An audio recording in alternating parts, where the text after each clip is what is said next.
अस्सलाम वालेकुम जी, welcome back. सब लोग उम्मीद करती हूँ बिल्कुल ठीक ठाक होंगे। तो जी मैं कल फिर से वीडियो अपलोड नहीं कर पाई क्योंकि रोज़े के साथ मोबाइल लेकर शूट करना मुसलसल इफ़्तार के टाइम ख़ास तौर पे बहुत शॉर्ट टाइम होता है, उस टाइम शूट करना बहुत ज़्यादा प्रॉब्लम वाली चीज़ है।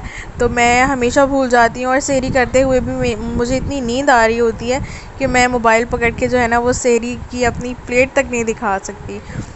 तो मुझे बताइएगा आप लोगों के साथ भी यही होता है ना सहरी में, क्योंकि हम लोग सो जाते हैं और सहरी के लिए सोना ज़रूरी है। सोकर उठना जो है वो बहुत ज़्यादा सवाब का काम है। बहुत सारे लोग ऐसे होते हैं कि सहरी के लिए सोते ही नहीं है, सहरी करके सोते हैं, तो वो उनका अपना मसला है। मगर ये जो है वो सुन्नत तरीका है, तो हमें उसी तरीके पे चलना है जिसमें हमारे नबी पाक सल्लल्लाहु अलैहि वसल्लम चले थे। तो ये जी हमने 10th रोज़े वाले दिन इफ़्तार के टाइम मंगवाई थी गौसिया से नली बिरयानी, और ये मेरे भाई ने ऑर्डर की थी और उसे बहुत दिल कर रहा था कि वो ये खाए। तो हम लोगों ने फिर इसी से इफ़्तार किया, साथ में कुछ फ्रूट्स वगैरह कट कर लिए थे और इसी तरीके से बस हमारी इफ़्तार हो गई। उम्मीद करती हूँ जो आप लोगों ने भी कल की इफ़्तार जो है बहुत अच्छी की होगी। मुझे ज़रूर बताएं आप लोग क्या क्या इफ़्तारी में खाते हैं, क्या करते हैं और आप सारा टाइम कैसे मैनेज करते हैं। मेरे लिए तो बहुत ज़्यादा प्रॉब्लम हो जाती है क्योंकि सारे काम भी करने होते हैं और रोज़ा भी होता है, घर को भी देखना होता है, तो मैं बहुत थक जाती हूँ, मेरी बस हो जाती है। आप मुझे ज़रूर बताइएगा कि आप लोगों के रोज़े और आप लोगों के घर के काम जो हैं वो सारे कैसे चल रहे हैं, और सहरी जो है आप लोगों की तरफ कौन बनाता है। मैं सहरी बिल्कुल भी नहीं बनाती, बस रात में सालन बना के रोटियों का आटा गूंद के जो है वो रख देती हूँ। सुबह के टाइम जो है वो मम्मा रोटियां बना लेती हैं और सारा काम जो है सुबह का मम्मा करती हैं। मैं जो है बिल्कुल भी नहीं करती क्योंकि मुझे नाश्ता बनाना शुरू से ही जो है ना बहुत प्रॉब्लम वाला काम लगता है। I don't know why. मैं पूरा दिन काम कर लूँगी, मैं दिन का खाना बना लूँगी, मैं रात का खाना बना लूँगी, मैं घर की सफाई कर लूँगी, सारा काम कर लूँगी, बट मुझसे नाश्ता नहीं बनता। और कभी कभी मामा कहती है ना कि बिना नाश्ता बना दो, मैं यही कहती हूँ मामा प्लीज़ आप ये नाश्ता बना दें, सारे घर के काम मैं कर लूँगी। और घर के कामों में माशाल्लाह से मेरा भाई मेरी बहुत हेल्प करता है, मेरे बाबा भी हेल्प करते हैं, मेरी मामा भी हेल्प करती हैं। तो मुसलसल जो है वो काम में हेल्प अगर आपको मिलती जाए तो काम जो है बहुत जल्दी कंप्लीट भी हो जाते हैं। तो मेरी तो हेल्प करने के लिए माशाल्लाह से 3-3 बंदे मौजूद हैं, मगर मेरी मामा के लिए हेल्प करने के लिए कोई नहीं था। जब वो हम बचपन में छोटे छोटे से थे तो मैं यही सोचती हूँ कि मामा एक साथ इतने सारे काम कैसे कर लेती हैं। तो मेरी मामा माशाल्लाह से उनका माइंड अभी भी ऐसा ही है कि वो एक हाथ के साथ जो है ना वो 4-5 काम कर लेती हैं। जैसे पकौड़े भी फ्राई कर रही हैं, साथ में कोई और दूध वगैरह भी उबाल लेंगी, कोई तीसरा काम भी कर लेंगी, साथ में बर्तन भी धो लेंगी। और मगर मैं ऐसा नहीं कर सकती, मेरा माइंड जो है ना वो बिल्कुल आगे पीछे हो जाता है। मुझे समझ नहीं आता कि ये वाला काम पहले करना चाहिए या वो वाला काम पहले करना चाहिए। एक काम जो करती हूँ ना फिर उसी की तरफ मेरा ध्यान होता है और फिर मुझे दूसरे 2 काम होते हैं ना मुझसे हमेशा ख़राब हो जाते हैं। इसी वजह से जो है ना मैं कोशिश यही करती हूँ हमेशा कि मैं एक काम ही करूँ, पहले ज़रा शुरू कर लूँ टाइम से, ताकि मुझे ज़्यादा प्रॉब्लम ना हो। तो अब मैं किचन में आ गई थी। ये 11th रोज़े की दूसरे अशरे का पहला रोज़ा जो है वो आप सब लोगों को बहुत बहुत मुबारक हो। तो मैंने सोचा कि आज जो है वो नमकीन दही बड़े बनाए जाएँ, तो मम्मा ने कहा कि आप वही बना लें। तो इसके लिए जो है वो बेसन घोल के जैसे बड़े मैंने आपको बनाना सिखाए थे, उसकी वीडियो मैं इंशाल्लाह नमकीन की भी आपके साथ शेयर कर दूंगी। वैसे दही बड़े की वीडियो जो है वो ऑलरेडी मेरे चैनल में मौजूद है, लिंक मैं उसका डिस्क्रिप्शन बॉक्स में डाल दूंगी, आप ज़रूर चेक कीजिएगा और बनाइएगा। बिल्कुल बाहर जैसे जो है ना दही बड़े बनते हैं। तो यहाँ पे मैं दही बड़ों के लिए जो बड़ियाँ हैं नमकीन दही बड़ों की, उसके लिए वो बना रही थी। तो बैटर आपको हमेशा पता है कि थिक होना चाहिए, बहुत ज़्यादा जो है रनी कंसिस्टेंसी भी ना हो और बहुत ज़्यादा थिक भी ना हो, इतना भी ना हो कि अगर आप उसको सोक करें तो उसमें गुठली बन जाए। सोडा जो है इसमें वो आपने अपने अंदाज़े के मुताबिक डालना है। 1 कप बेसन में जो है तकरीबन 1/4 टीस्पून जो है वो डलती है सोडे की। जो हमारे मेयरिंग स्पून होते हैं उसमें जो 1/4 वाला स्पून होता है वो वाला स्पून जो है इसके अंदर डलता है, तो बिल्कुल परफेक्ट जो है ना बनते हैं बड़े। मगर अगर आप ज़्यादा क्वांटिटी में बना रहे हैं तो आपको ये 1 बार नहीं 2 बार नहीं, तीसरी बार में आपको अंदाज़ा हो जाएगा कि आपने कितना डालना है। नॉर्मली पकौड़ों से ज़्यादा इसमें सोडा डलता है ताकि ये फूलें, और जब इनको पानी में सोक किया जाए तो इनमें दरमियान में गुठली ना बने। मैंने बहुत ज़्यादा दही बड़े ख़राब किए हैं, मैं बिल्कुल भी परफेक्ट नहीं हूँ कुकिंग में, मेरी मामा से मैं सीख के, और अभी मैं 2 साल हो गए हैं ज़रा बेहतर पकौड़े और बेहतर चीज़ें बनाने लगी हूँ, वरना मैंने तो बहुत चीज़ें ख़राब की हैं। मैंने बहुत पकौड़े ख़राब किए हैं, इतने सख्त बना देती थी, कभी जो है कैसे बन जाते थे, कभी कैसे बन जाते थे, और अब मुझे खुद भी यकीन नहीं आता कि मैं इतना सारा काम जो है वो कर लेती हूँ। बस सारी हेल्प जो है वो मेरी मामा की है, वो मामा बताती रहती हैं ये कर लो, ये कर लो, ऐसे कर लो, ऐसे कर लो। तो अगर कोई बंदा आपको मशवरा मुसलसल देता जाए तो आपका काम जो है वो बिल्कुल ठीक हो जाता है, यानी कि एक और एक जो है वो 11 हो जाते हैं, काम भी जल्दी ख़त्म हो जाता है और आपको जो है मुख्तलिफ़ किस्म के आइडियाज़ भी मिलते हैं। तो यहाँ पर जो है वो मैं बना रही हूँ आलू के समोसे, और आलू के समोसे जो हैं वो बाबा की फरमाइश थी कि आलू के समोसे बनाए जाएं आज। हालांकि आज और भी मेन्यू में काफ़ी सारी चीज़ें थी, बट बाबा ने फरमाइश की तो वो तो पूरी करनी ही थी। तो यहाँ पे जो है मैंने ले लिया है मैदा 1 कप, और साथ में मैंने थोड़ा सा नमक ऐड किया है, कलौंजी, अजवाइन, और ऐड किया है थोड़ा सा ज़ीरा। अजवाइन तो लाजमी इसमें डलती है, मगर कलौंजी नहीं डलती बाहर के समोसे में, मगर मैं हर खाने में कलौंजी लाजमी डालती हूँ, क्योंकि कलौंजी जो है वो हुज़ूर पाक सल्लल्लाहु अलैहि वसल्लम ने फरमाया है कि उसमें हर एक चीज़ का इलाज है सिवाय मौत के। हदीस का मफ़हूम बयान कर रही हूँ, प्रॉपर हदीस बयान नहीं कर रही। तो जो चीज़ हमारे नबी पाक सल्लल्लाहु अलैहि वसल्लम ने कह दी है कि ये चीज़ है, तो यानी कि वो है। अगर आप मुकम्मल तौर पे यकीन रख के वो चीज़ खाते हैं कि कोई भी बीमारी है, ऐसा नहीं है कि मैं बीमार हूँ या कोई और बीमार है। अब जैसे मेरे मामा बाबा हैं, उन्हें शुगर है, ब्लड प्रेशर का प्रॉब्लम है, और बहुत सारे मसले मसाइल हैं, बदहज़मी हो जाती है, तो कलौंजी हर एक चीज़ का इलाज है। अगर आप यकीन के साथ जो है ना वो हाफ़ टी स्पून जो है सुबह सहरी में भी खा लें कि आज जो है ना वो मुझे बदहज़मी ना हो, आज पूरे दिन मेरे जिस्म में एनर्जी रहे, तो आप यकीन करें कि आपके जिस्म में मुकम्मल तौर पर एनर्जी रहती है।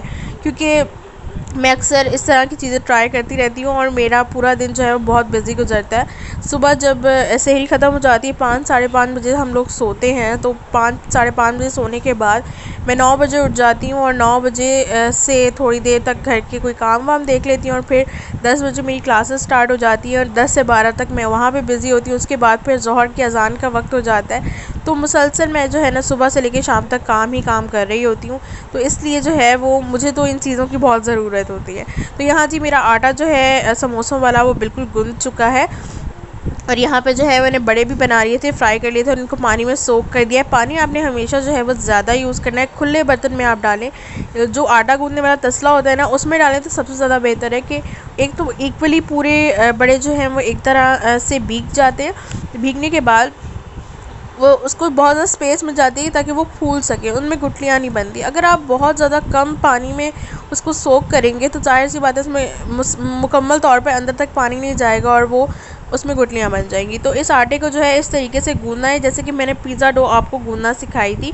किसी भी किस्म का डो अगर आप गूंदते हैं और उसको इस तरीके से स्लैब पे, किचन काउंटर टॉप पे आप इसको इस तरीके से मलते हैं, या फिर आप मुसलसल इसको गूंदते रहते हैं, तो ज़बरदस्त आपका जो है ना डो तैयार हो जाता है। और वो आपको उसको रेस्ट देने की भी ज़रूरत नहीं होती, आप बस फ़ौरन से जो है ना उसे पकड़ें और फ़ौरन से जो है उसका जो भी बनाना है वो आप बना लें। तो यहाँ ये सब कुछ हो गया था, तो मैंने सोचा कि अब जो है ना वो जल्दी जल्दी से समोसे भी बना लिए जाएँ। तो समोसों के लिए मैंने यहाँ पे ले लिया है खुश्का, थोड़ा सा मैदा ही ले लिया था मैंने, और थोड़ा सा मैंने ऑयल ले लिया है, कुकिंग ऑयल नॉर्मल जो हमारे घर में होता है। और आज जो है ना पहले मैं दूसरे वाले बना रही थी, मगर फिर मेरे पास मैंने देखा ये मोल्ड भी पड़े हुए हैं, तो मैं इन्हीं से जो है ना वो मैं आलू के समोसे बना लेती हूँ। तो इंस्टाग्राम पे मुझसे काफ़ी सारे लोगों ने पूछा कि आपके पास इतने जो प्यारे प्यारे वाइट कलर के और छोटे छोटे बर्तन हैं, तो ये सब आप कहाँ से ख़रीदती हैं। तो डेयर यहाँ पे मेरी मामा को जो है ना वो बचपन से ही, अपने बचपन से ही उनको बहुत शौक़ था कुकिंग का, बेकिंग का। तो ये कुछ चीज़ें तो यकीन करें मेरी मामा की शादी से पहले की भी हैं, और शादी से लेके अब तक शादी की कुछ चीज़ें हैं। हमारे घर में ज़्यादातर बर्तन जो है मेरी मामा के जहेज़ के हैं अब तक। एक तो माशाल्लाह बर्तन काफ़ी ज़्यादा थे, और इतने कीमती और इतने प्यारे बर्तन हैं कि कुछ तो टूट भी गए हैं, मगर अभी तक वो जो है हम यूज़ करते हैं। काफ़ी सारी चीज़ें जो हैं वो मेरी मामा ने ली थी गुल प्लाज़ा से। अगर आप कराची में रहते हैं तो गुल प्लाज़ा पे इम्पोर्टेंट चीज़ें मिलती हैं, आपको पता होगा। गुल प्लाज़ा से काफ़ी सारी चीज़ें मिल जाती हैं, और इस तरह की चीज़ें जो हैं आपको बोरी बाज़ार से भी मिल जाएंगी। तो ये जितनी भी चीज़ें हैं ना, ये एक या दो दिन में या महीनों में या सालों में जमा हुई भी नहीं है, ये काफ़ी सारे सालों की मेहनत है। मेरी मामा जो है काफ़ी टाइम से जो है ना वो ये चीज़ें जमा करती आ रही हैं। अब तो इवन उनको जो गिफ्ट्स आते हैं ना, वो भी इसी तरह के गिफ्ट आते हैं। मेरी एक फुप्पो रहती हैं माशाल्लाह से डेनमार्क में, मेरी सबसे छोटी फुप्पो हैं, तो वो हमेशा मेरी मामा के लिए ऐसा ही कोई गिफ्ट लेके आती हैं। कपड़े वगैरह तो होते ही होते हैं ना, तो हमारे लिए जो है वो चॉकलेट्स वगैरह लेके आती हैं या कोई ऐसी चीज़ लेके आती हैं जो हमें ज़रूरत हो। और साथ में मामा के लिए तो हमेशा जो है ना वो किचन के से रिलेटेड जो है ना वो कोई ना कोई चीज़ आ रही होती है। और यहाँ आप मेरी वीडियो में मुसलसल शुरू से लेके अब तक एक छुरी देख रहे होंगे। ये छुरी जो है इसके बगैर हम काम नहीं कर सकते। ये छुरी जो है ना ये डेनमार्क से ही आई हुई है, मेरी फुप्पो लेके आई हुई है और बचपन से मुझे तो इसी से आदत है और मैंने बचपन से मामा को भी इसी छुरी से जो है ना वो काम करते हुए देखा है। तो वो साल में आती हैं 4-5 ले आती हैं, तो हमारा पूरा साल 2 साल जो है ना हमारे कट जाते हैं इस छुरियों से। तो ये हमें ना उन्होंने बड़ा बिगाड़ के रखा हुआ है, तो हम ये चीज़ें जो है ना उन्हीं से मंगवा लेते हैं, बल्कि वो ख़ुद ही हमें गिफ्ट कर देती हैं। क्योंकि बंदे को वही चीज़ अगले को गिफ्ट करनी चाहिए जो उनको भी पसंद हो और वो उनके काम भी आए। फ़िज़ूल की चीज़ें, पैसे और ये सब चीज़ें तो हर कोई देता रहता है, और पैसे तो ऐसी चीज़ है कि वो फ़ौरन खर्च हो जाते हैं। अगर ऐसी चीज़ मिले जो आपकी ज़रूरत की हो, तो एक तो बंदा यादगार भी रहती है वो बंदे जब भी उसको देखता है तो उसको याद रहता है कि ये फ़लाने बंदे ने दी थी। इवन हमारे घर में जो माइक्रोवेव है वो मेरी फूफो डेनमार्क से लेके आई थी, उसमें उन्होंने डबल ट्रिपल कस्टम पे किया था, कस्टम चार्जेस। वो डेनमार्क से वो लेके आई थी और उसको माशाल्लाह से अभी 23 साल हो गए मेरी मामा की शादी को, 23 साल से वो हमारे पास है और इसको टच से मस नहीं हुआ वो बिल्कुल। अब हम बोर हो गए उसके साथ, हम यही कह रहे हैं मामा कि अब प्लीज़ ये माइक्रोवेव चेंज कर लें। तो इसी तरह की चीज़ें जो है ना अगले बंदे को गिफ्ट करनी चाहिए जो आपके लिए ज़रूरत की हो। तो यहाँ जो है मैं आपको दिखा रही हूँ कि मैंने समोसे के लिए एक पतली सी रोटी बेल ली थी और उसके बाद सांचे में ऑयल लगाकर, ये जो मोल्ड है इसके अंदर ऑयल लगाकर मैंने जो है वो इस तरीके से जो है उसके अंदर मसाला भर के इसको ऊपर से प्रेस कर दिया था और ये प्यारा सा जो है ना वो समोसा बिल्कुल रेडी हो गया। बिल्कुल दिल पसंद जैसे समोसे लग रहे हैं ना। तो बात कहाँ से शुरू होती है कहाँ तक चली जाती है समझ ही नहीं आता। तो बात यही हो रही थी कि चीज़ों की, और मैं कहाँ से कहाँ चली गई। तो इसी तरीके से जो है वो मैं सारे के सारे समोसे जो हैं वो बना लूँगी। और आप इसकी फिलिंग चेंज भी कर सकते हैं, आप वेजिटेबल फिलिंग भी कर सकते हैं, आप इसमें पनीर की फिलिंग भी कर सकते हैं, आप इसमें चिकन की फिलिंग भी कर सकते हैं, आप बहुत सारे किस्म की फिलिंग्स कर सकते हैं इसके अंदर। बस मेरे पास बिल्कुल भी टाइम नहीं होता कि मैं रमज़ान के लिए और सारी रेसिपीज़ जो है ना वो शूट करके आप लोगों के साथ शेयर कर सकूं, पर मैं इंशाल्लाह व्लॉग में आपके साथ जो है वो शेयर करती रहूँगी। यहाँ ये मैं आपको दूसरे टाइप का जो है समोसा बनाना सिखा रही हूँ, ये दूसरे मोल्ड से। तो यहाँ पे 2-3 किस्म के मोल्ड थे, तो मैंने सोचा कि आप लोगों को इसका दिखा दूँ कि किस तरीके से समोसे बनते हैं। आप दूसरे तरीके से भी बना सकते हैं जिस तरह आपको सहूलत हो। तो आज जो है वो मैंने बनाया है रूह अफ़ज़ा जाम शीरी वाला जो दूध वाला शरबत होता है, वो काफ़ी अच्छे से मेरा दिल कर रहा था शुरू रमज़ान से ही, तो मैंने सोचा आज मैं ये बना लूँ। तो इसमें बस मैंने चीनी डाल दी थी और चीनी का हिसाब जो है ना वो मैंने रख लिया है। चीनी काफ़ी कम यूज़ कर रही हूँ आजकल, क्योंकि बाबा की शुगर जो है ना वो बहुत ज़्यादा हाई रहना शुरू हो गई है डेली शरबत वगैरह पी पी के। तो इसके अंदर जो है मैंने तो फिर मलंगा ऐड कर दिया था, थोड़ा सा जो है वो चीनी ऐड कर दी थी और मिल्क पाउडर ऐड किया है, दूसरा मिल्क नहीं था इस टाइम अवेलेबल। और साथ में जो है ना वो मैंने ड्राई फ्रूट्स ऐड कर दिए और मैं इसको क्लिंग शीट से जो है ना कवर कर दूँगी, क्योंकि चूंटियाँ और मक्खियाँ इतनी ज़्यादा है ना कि बहुत ज़्यादा इरिटेशन होती है उनको देख के। तो इसी वजह से मैं इनको क्लिंग शीट से जो है ना कवर कर दूँगी ताकि इसके अंदर जो है ना वो ना जा सके। और मैं इस तरह से होल्ड कर लूँगी ताकि ये इसमें एयर पास हो, ये ख़राब भी ना हो, क्योंकि ये मैंने तकरीबन 4 बजे के टाइम बनाया था और इफ्तारी जैसे आपको पता है 7 सवा 7 इस तरह 7-5 इस तरह होती है। तो इस तरह जो है रख के जो है मेरा शरबत भी रेडी हो गया और इसको भी मैंने जो है वो टेबल पर रख दिया। अब मैं यहाँ पे बना रही हूँ जी सैंडविचेस की भी काफ़ी दिनों से जो है मेरा भाई कह रहा था कि सैंडविचेस भी बना लें। तो आज के मेन्यू में काफ़ी सारी चीज़ें थी। सैंडविचेस में यहाँ पे क्लब सैंडविचेस बना रही हूँ और सबसे पहले जो है ना मैंने ब्रेड ले ली है। बड़े साइज़ की ब्रेड मिली नहीं थी, तो बस ये जो नॉर्मल ब्रेड है ये मैंने ले ली है। और ये जो साइड्स मैंने कट किए हैं ये वेस्ट नहीं होंगे, इनके ब्रेड क्रम्स बना लेंगे हम और वो हम रख लेंगे। तो आप किसी भी तरीके से असेंबलिंग कर सकते हैं। मैंने सबसे पहले जो है वो केचप लगा लिया था। केचप जो है वो मेरे भाई को बहुत पसंद है और उसी के लिए बना रही थी, तो मैंने उसी के लिए लगा दिया। और सब फिर उसके बाद जो है ना, मैंने चिकन को जो है टिक्के की तरह फ्राई कर लिया था और उसके बाद जो है उसका छोटे छोटे पीसेस कर लिए थे और वो रख दिया। सलाद के पत्ते रख दिए और ये मैंने कॉस्टा बनाया था वो भी रख दिया। ऊपर जो है मैंने खीरे रख दिए, ऑलिव्स रख दिए और साथ में जो है मैंने नेक्स्ट ब्रेड का स्लाइस रख दिया। ये 4 से बनाएं, 5 से बनाएं, या जिस तरीके से आप बनाना चाहें, जिस तरह से आप असम्बल करना चाहें तो आप कर सकते हैं। इसके अंदर एग भी डलता है, मगर मुझे एग जो है ना वो बिल्कुल भी पसंद नहीं है, इसलिए जो है मैंने कभी ज़िंदगी में एग नहीं खाया। मुझे अपने होश में याद है मैंने कभी भी एग नहीं खाया, मुझे बहुत बुरा लगता है। आई डोंट नो वाई, मुझे उसमें से बहुत गंदी स्मेल आती है। और देसी जो है ना वो तो बिल्कुल ही नहीं खाया जाता। और दूसरा वाला जो है वो फिर भी मम्मा जो है ना बॉयल करके जो खाली एग वाइट होता है ना वो कभी कभी मुझे खिला दिया करती थी।